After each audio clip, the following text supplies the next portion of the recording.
Welcome students to your social science class. We were doing Civics Chapter 4, State Government, and this will be my video number 4. Talking about our previous videos, we have discussed about Legislative Assembly, we have discussed about Legislative Council, we discussed about how does a bill become an act.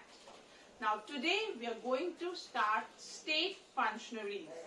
What is state functionaries? What do you mean by when we discussed about state legislation, we discussed about legislative council and what legislative assembly basically.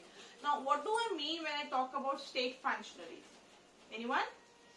Functionaries. State functionaries are those officials which are involved in the public administration or the government. Okay. So we are going to talk about those officials. Now, who are those officials? Governor, Chief Minister, Council of Ministers. So we will be discussing about these officials one by one. In my today's video, we will be discussing about governor. Now, under governor, there are few things that we are going to study. First of all, some important points on governor. Secondly, appointment and terms of office. Third, role of governor. Fourth, qualifications to become a governor. And at last, we will be discussing about the powers of governor. If you are having a copy right now with you, please write all these points that I am explaining. Okay? So what are we going to study in governor? We are going to study some important points on governor. We are going to study how he is appointed and what is the period of his office. Then we will study role of governor, qualifications needed to be a governor, and what are the powers of the governor. Okay? These we will be studying in this video today. First is important point. We all know governor, he is the nominal head of the executive. Then who is the real head? The real head is the chief minister, which we will be discussing in my next video. Governor, he is the nominal head of the executive and he acts on the advice of council of ministers. Whatever work is being done, he takes advice of the chief minister, advice of the council of ministers. Okay, these are two important points that you should know. Secondly, what about his appointment? How is he appointed? So who appoints the governor? President. President appoints the governor for a period of 5 years. Okay, and the one important thing that you should know in his appointment is that he holds the office. He means governor. Governor holds the office on the pleasure of the president. Now, what do I mean when I say holds the office on the pleasure of the president? Means if the president is happy, governor is there. If president is not happy, governor is not there. Is it? More or less, you can say yes. Why? Governor, he is appointed by the president for a period of 5 years.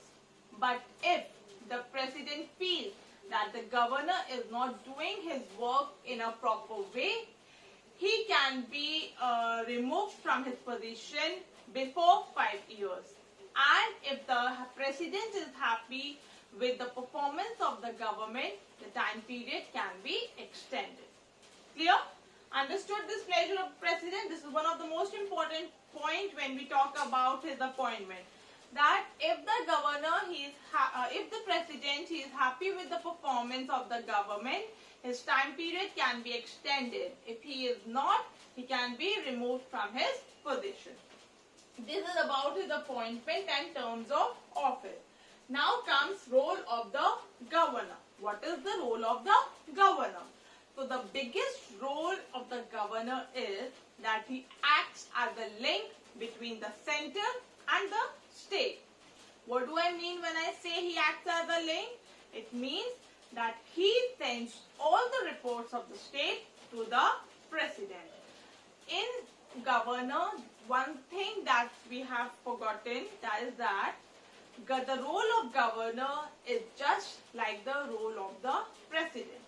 The only difference is whatever work a president does for a center, the same work governor does but for the state.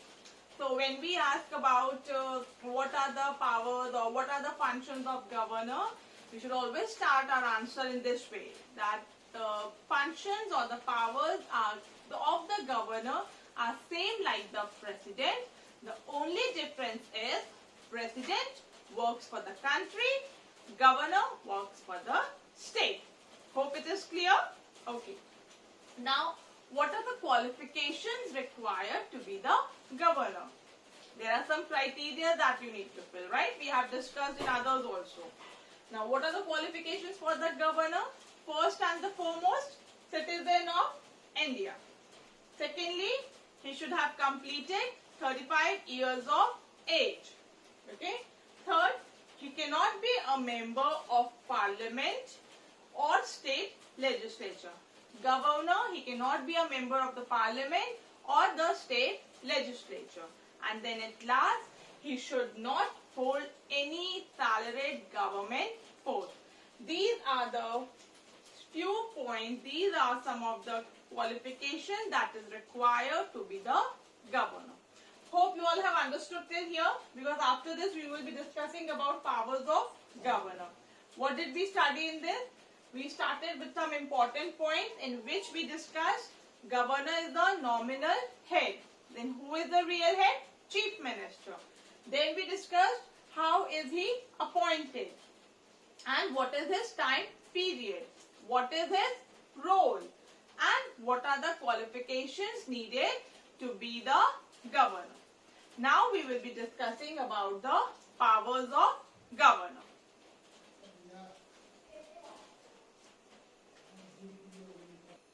Now comes the powers of governor. This is the last point under governor that we will study. Now we have discussed his appointment, his term period, his qualifications. Now what are the actual powers of the governor? That we will discuss. First of all, governor, he appoints chief minister and other ministers. Okay, this is the first power, that he appoints the chief minister and other ministers. After that, not only chief minister and ministers, he also appoints chairperson and members of the State Public Service Commission. Okay, so who all does he appoint? Governor appoints chief minister, then other ministers, then chairperson and members of the State Public Service Commission. These 2 points are combined as one only. Okay, these are the people whom he appoints. Now he addresses the first session of the state legislature. For example, now a new party is formed. Okay, after the election the party is formed. There will be a assembly. So that assembly will start only after the governor addresses the assembly. He is the first one to address that assembly. Alright. He can also dissolve the assembly on the request of the chief minister. He is the first one to start that assembly. He can also dissolve, if the chief minister requests, he can dissolve that assembly. Afterwards, this we have studied yesterday also, this point, bills passed have to be approved and signed by the governor.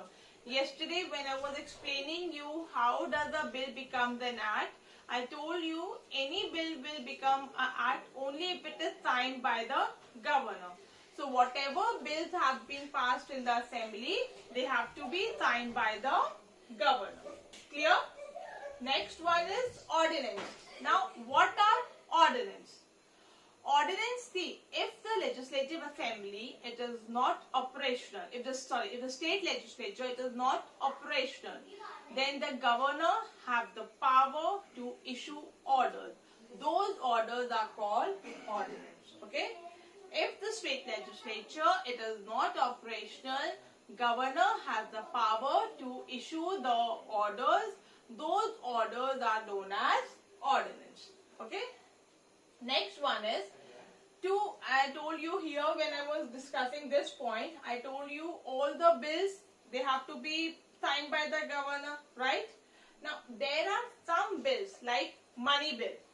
Money bill, it cannot be presented in the assembly only without the approval of the governor. Are you getting my point?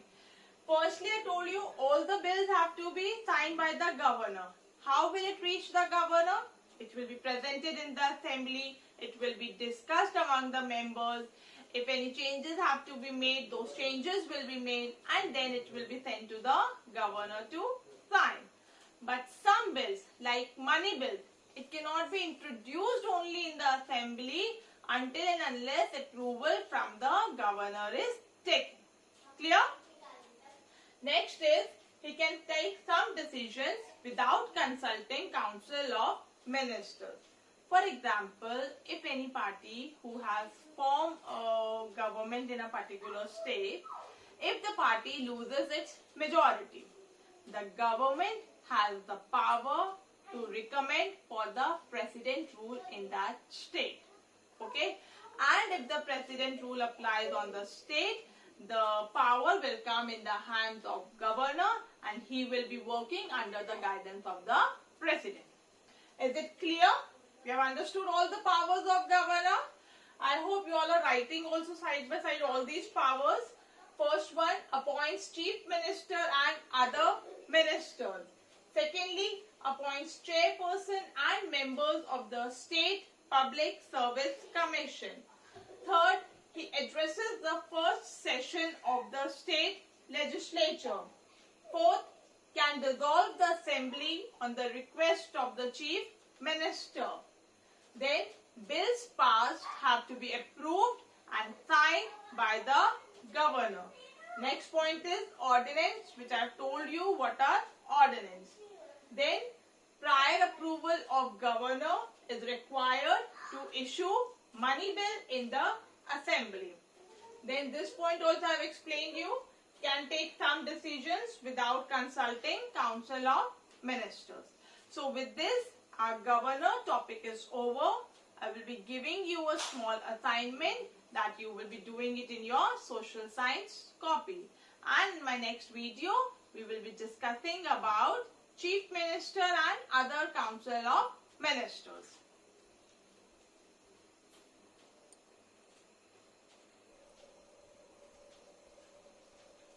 So write down assignment number 4, question number 1. Who is the nominal and real head of the state? This is your first question. Question number 2.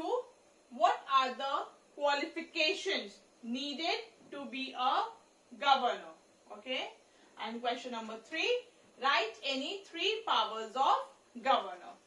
Hope you will be able to do these 3 questions. We have discussed all these 3 in my today's video. Go through the video once again and be prepared for our next topic. We will be discussing about Chief Minister and Council of Ministers. Till then, all of you, take care. Bye-bye.